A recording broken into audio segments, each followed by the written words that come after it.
I was taking a walk probably 10 or 11 years ago, and I was writing a new book at the time called that inevitably came out called Uncovering Happiness, and I remember walking with my stepmom at the time and thinking like, oh, we were talking about the book, and I was saying, I don't know, there's something kind of missing from the book. She's like, well, what do you feel like is the part of your story that you're hiding, if Mm, any? And it was my whole story about being in San Francisco and years ago, and I was in the corporate world and working.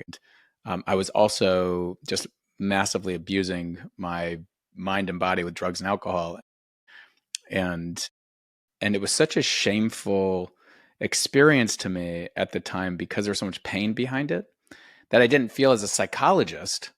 I certainly didn't want to put that out to the world at the time. So this was many years ago, and she said, "That's the story you need to write into your book." yes, And and so while I was creating something public and a platform and whatever, that permission she gave me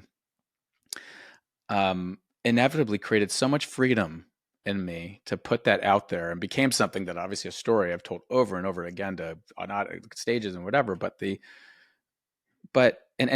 you were saying, it doesn't have to be something like that. But I'm just right. relating to that in that story of Yes, saying like when I did that, when I shared it, um, acknowledged it and shared it, it did help normalize it for me right. and And so created many a freedom. people. Yeah. And I mean, Mhm. I imagine you've impacted so many people by releasing that and by owning that.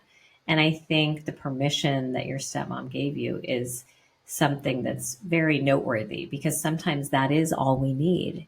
It's somebody to kind of ask, like, what's really going on inside? What are you not saying? What are you not sharing? That's great. Mhm. That's big.